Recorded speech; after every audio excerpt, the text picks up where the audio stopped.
El análisis político con Rubén Aguilar. Justamente las 7 de la mañana con 4 minutos y ahora saludo con mucho gusto a Rubén Aguilar, analista político. ¿Cómo estás, Rubén? Buenos días. Buen día, y primero, antes que nada, pues felicitar a las mujeres en su día a nivel internacional. Es mucho todavía lo que en el país tenemos que hacer por garantizar la equidad de género, por eliminar el feminicidio, pero de verdad, pues creo que como país hemos avanzado, las mujeres han hecho valer sus derechos, pero nos falta todavía mucho más, Alejandro. Así es, pues adelante con tu comentario, Rubén. Sí, y serían dos cosas mi comentario. Pues las dos ocasiones pasadas no nos pudimos comunicar porque estaba en el Ecuador y si resultó difícil la comunicación. Estuve en las elecciones para la presidencia el 19 de febrero pasado y después hice un recorrido por el país. Y es interesante ver qué sucede cuando un país el voto es obligatorio. En nuestro caso es un derecho que podemos o no ejercer, pero en el Ecuador es obligatorio votar. Si no votas tienes sanciones y no hay impunidad, hay una serie de trámites, etcétera, que no puedes hacer si no haces. Y por otro lado, tienen la segunda vuelta también electoral y le da una configuración al sistema político y al sistema electoral bien distinto de lo que tenemos nosotros. Pienso que es una discusión de hace mucho tiempo la necesidad de tener una segunda vuelta. Es posible que en la elección del 18 el presidente de la República pueda ser electo con del 30%, con menos del 30% del 60% del padrón que pudo votar o que decidió votar, lo cual lo hace un presidente de una minoría muy clara, y en este sentido la segunda vuelta tiene la ventaja de construir una mayoría y en razón de eso legitimar de manera más contundente y firme al presidente que salga electo. Pienso que esos son elementos que tenemos que pensar. Somos de los 2-3 países de América Latina que no tenemos segunda vuelta.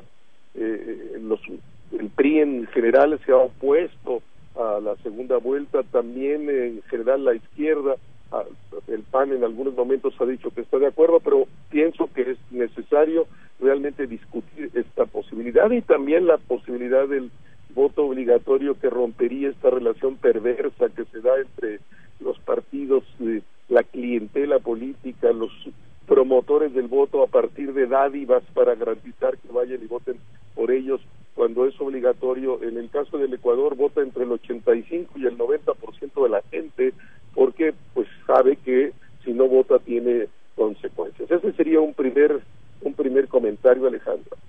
Sí, y tienes toda la razón, porque eso lo manejaste también por escrito y lo leía yo y tienes toda la razón. Al hacerlo obligatorio, pues mucha gente más asistiría y pues tomaría la responsabilidad de elegir o no elegir a alguien, ¿verdad? Y eso ayudaría mucho en el ejercicio de la democracia, porque tiene razón, cada vez menos gente acude a votar y de esta manera pues realmente estaría legitimado quien ocupara el poder en cualquiera de los niveles. Tienes toda la razón, pero quién sabe si eso en algún momento ocurra, ¿no?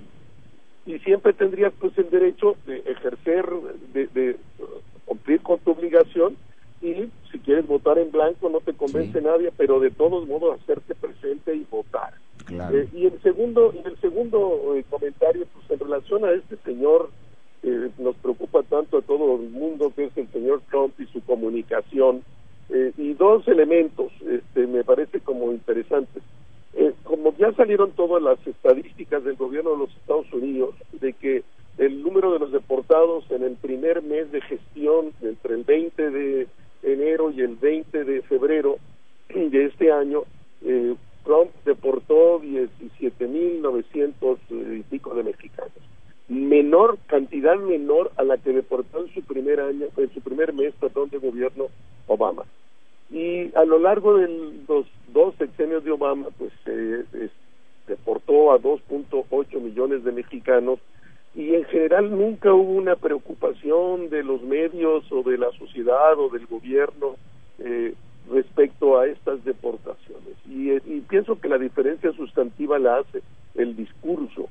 Obama jamás tuvo un discurso xenófobo, un discurso anti-inmigrante o anti-mexicano. lo hizo con siempre esas deportaciones, digamos, con discreción, nunca estos operativos de tipo mediático, etcétera. Y la diferencia, pues, con Trump, que no dudo que pueda cumplir su palabra de que va a expulsar a todos los mexicanos o de todos los países que no tienen papeles de estar en Estados Unidos, pues lo que centra su estrategia en el discurso sí, xenófobo, racista, antimigrante, y con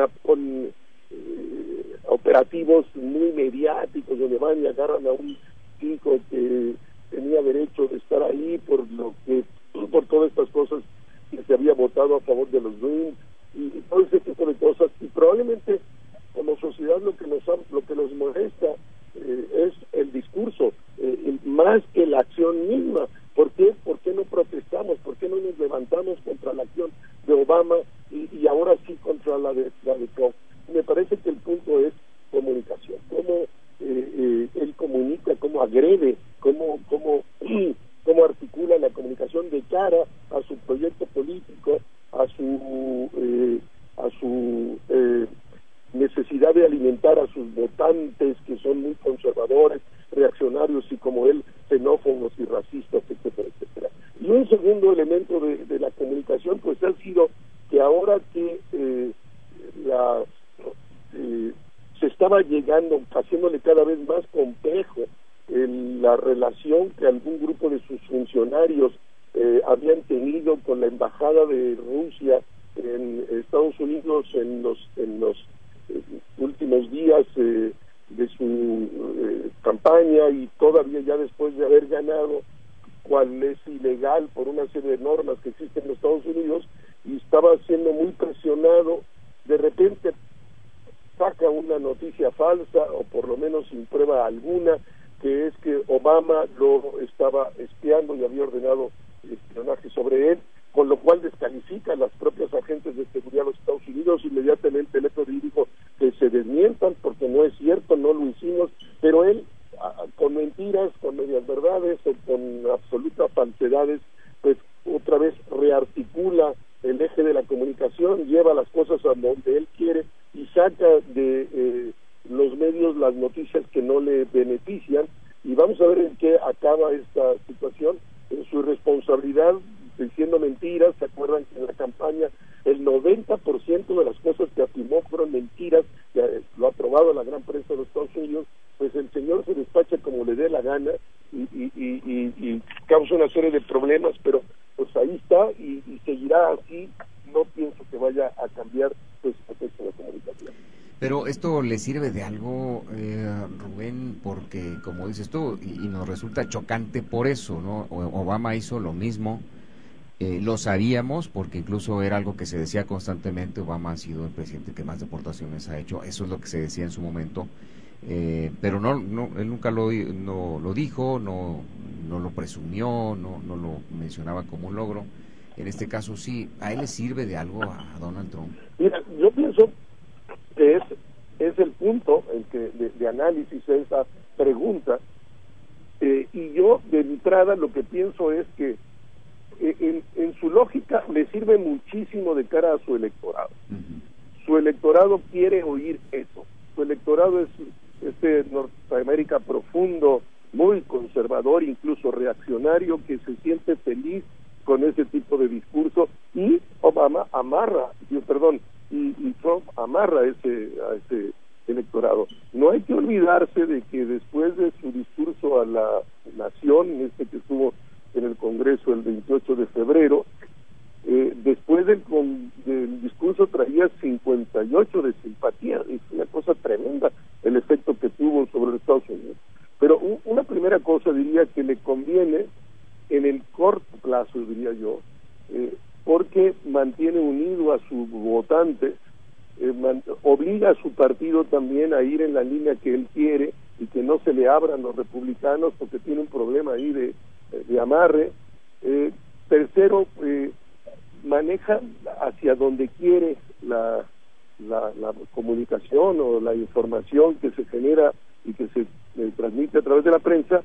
Y yo sí veo que tiene resultados inmediatos, pero a mediano y largo plazo pienso que va a ser suicida, pero en el corto plazo pienso que le está dando resultados. Porque si vemos los números también en cuanto a la aceptación de la población estadounidense, pues él ha caído estrepitosamente en apenas un poco más de un mes, ¿no? Así es el presidente que más ha caído, independiente que después de este discurso al 58% del electorado de Estados Unidos le pareció bien. Eso no cambia en el conjunto la valoración, que es muy negativa, abajo del 40%. Nunca para un primer mes algún presidente había tenido tan baja valoración, pero pues ahí está él en su esfuerzo de mantener la hegemonía en razón al Partido Republicano, de mantener amarrado a su clientela política, a sus electores, en contra de incluso lo que piensen los demás, que no le vale sorbete si él mantiene sus posiciones. E insisto, pienso que en el corto plazo le está dando resultado, en el mediano y largo plazo pienso que no va a ser sostenible, incluso le va a hacer mucho daño. Pero decías tú también, no tienes duda de que realice las deportaciones que está diciendo, a pesar de que es más la estridencia que lo que realmente está ocurriendo. Mira, yo en principio pienso que el gobierno de México y la sociedad mexicana debe de actuar en la conciencia de que el señor lo va a hacer y que de esos 11 millones de migrantes sin papeles en los Estados Unidos, la mitad son mexicanos, 5.5, y que el señor lo va a hacer. Pero también, así como estoy consciente de eso y que así deberíamos de actuar, también mantendría la cabeza muy fría, independiente de estos discursos, y no dejarme ir de esos discursos para ver cuál es la acción real. Porque a lo mejor el señor decide que lo que importa es el discurso, como lo ha hecho siempre, que con eso le resulta muy barato y mantiene a todos a su paso y a sus clientes amarrados, y que no va a pagar el costo de hacer una cosa que le puede causar daño, porque esos migrantes se necesitan para la producción, etcétera.